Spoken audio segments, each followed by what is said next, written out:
Vice City, one of the most legendary open-world experiences ever created. But what happens when passionate modders take it upon themselves to enhance and preserve this classic, only to find themselves in legal trouble? Today, we're diving into the ongoing dispute between Rockstar Games and the Revolution Team, one that raises big questions about gaming, creativity, and corporate control. While you enjoy this fresh next-gen edition gameplay in the background, we'll break down what's really going on, what led to this conflict, and what it could mean for the future of GTA modding. Buckle up, because this one's going to be interesting. Before we dive into the dispute, let's take a moment to talk about the Revolution Team, the group of dedicated modders behind GTA Vice City Next Gen Edition. Revolution Team is a Russian modding group that first started working on Vice City back in 2019. What began as a simple visual enhancement project quickly evolved into something much bigger. Instead of just tweaking graphics and gameplay, they decided to port the entire game from the old renderware engine to the more advanced Rage engine, the same one used in GTA 4. At its peak, the team consisted of around 10 to 15 members, including programmers, artists, and designers, all working without any major funding. The project's budget was extremely limited, mostly relying on personal investments and donations from fans who believed in their vision. Despite these challenges, they pushed forward, driven by their passion for preserving and improving Vice City for a new generation of players. After years of work, they finally released the mod in early 2025, and the result was nothing short of incredible. Stunning visuals, improved physics, and a completely refreshed experience brought Vice City back to life like never before. But just as the community was celebrating, Rockstar and Take-Two stepped in. And that's when the real trouble started. In early 2025, just as the Revolution Team was preparing to release their highly anticipated GTA Vice City Next Gen Edition, they found themselves in direct conflict with Rockstar Games and Take-Two Interactive. The trouble started when Take-Two issued a DMCA takedown against the Revolution Team's YouTube channel, which had been showcasing gameplay footage and trailers of their mod. This led to the removal of all their videos, including a popular trailer that had gained over 100,000 views. The takedown came as a shock to the community, as many saw the Revolution Team's project as a fan-driven labor of love rather than a commercial threat. However, Take-Two has a long history of aggressively shutting down fan-made projects, especially those involving older GTA titles. The company has previously taken legal action against other high-profile mods, including those attempting to port GTA 3 and Vice City into newer engines. Despite the takedown, the Revolution Team pushed forward with their release. They had already spent years working on this project, and they weren't going to let legal threats stop them. On January 25, 2025, they officially launched GTA Vice City Next Gen Edition, making it available to the public. However, this only escalated the situation further. Shortly after the mod's release, reports surfaced that Take-Two was actively trying to remove download links from various hosting sites. Some links disappeared within hours, while others were mirrored by fans determined to preserve the mod. This back and forth led to even more controversy, with many gamers accusing Rockstar and Take-Two of suppressing community creativity rather than supporting it. At the core of the dispute is the question of who truly owns and controls a game's legacy. On one side, Take-Two has the legal right to protect its intellectual property. On the other hand, the Revolution Team and many fans argue that mods, like Vice City Next Gen, don't harm the company, but instead keep older games alive for new generations. The situation remains tense, and while the mod is still accessible in some corners of the internet, its future is uncertain. What's clear is that this dispute has once again highlighted the growing divide between gaming corporations and the passionate communities that keep their games alive.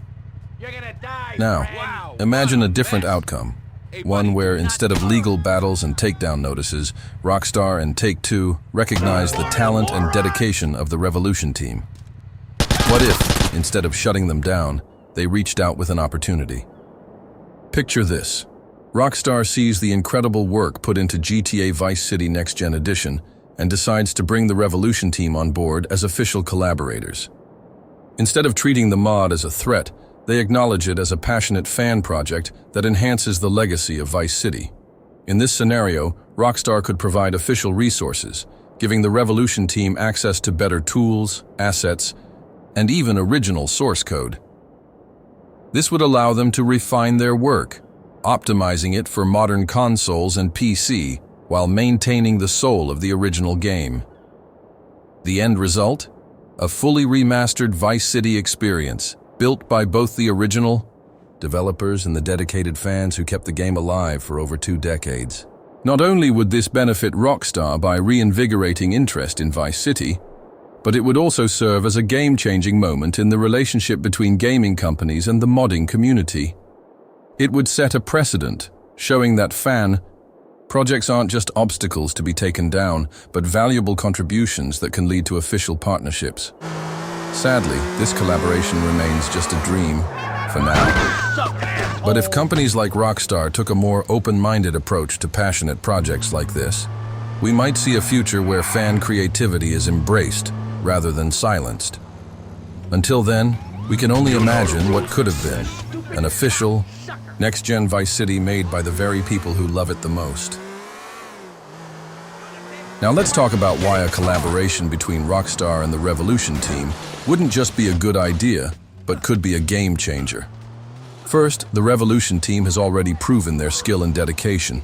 Without access to Rockstar's internal tools or resources, they managed to rebuild Vice City in the Rage engine, bringing the game to modern standards while keeping its original charm. That's not something just any group of modders can do. It takes serious technical expertise, creativity, and a deep understanding of game design. Second, a collaboration could save Rockstar time and money. Developing remasters or remakes in-house is expensive, and hiring a team of developers to recreate an old game from scratch takes years. But here's a team that has already done most of the groundwork. Instead of shutting them down, Rockstar could invest in their talent, polish the project with official resources, and release it as an official remaster. It would be a win-win. The Revolution team's hard work would be recognized, and Rockstar would have a fresh next-gen Vice City, ready to go without needing to build it from the ground up.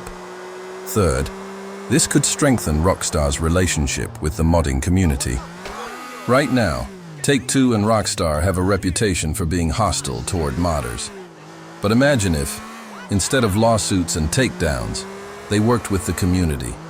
It would completely shift the narrative. Players would see Rockstar as a company that values fan passion rather than shutting it down, leading to more goodwill, more engagement, and more sales for their games. Finally, let's not ignore the bigger picture. The Revolution team isn't just a group of hobbyists. They've shown they can handle big projects with almost no funding. If they were brought into Rockstar's development ecosystem, who knows what else they could contribute?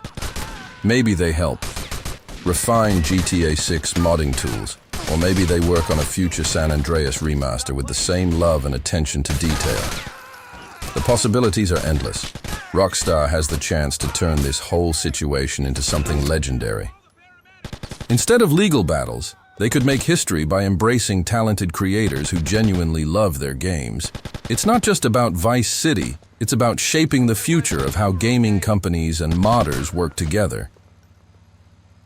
The dispute between Rockstar and the Revolution team is yet another example of the ongoing tension between gaming companies and passionate fan creators. The Revolution team spent years working on GTA Vice City Next Gen Edition, a stunning fan-made remaster built on the Rage engine. But just as they were preparing to release it, Take-Two stepped in with legal action, removing their videos and trying to shut the project down. Despite the takedowns, the Revolution team pushed forward and released the mod anyway. This sparked huge debates in the gaming community. Should companies embrace fan projects, or is protecting intellectual property more important? But what if Rockstar had taken a different approach? Instead of shutting them down, they could have collaborated with the Revolution team. These modders have already proven their skill, and with Rockstar's resources, they could have helped create an official, high-quality remaster of Vice City. It would have saved Rockstar time, money, and even improved their relationship with the modding community. Unfortunately, that didn't happen. But this situation raises an important question. Should gaming companies start working with talented fans instead of fighting them? Because at the end of the day, mods like Vice City Next Gen Edition don't just keep old games alive, they prove just how much people still love them. Let me know what you guys think in the comments. Should Rockstar have worked with the Revolution team? If you enjoyed this video, don't forget to like, share, and subscribe. Thanks for watching, and I'll see you in the next one.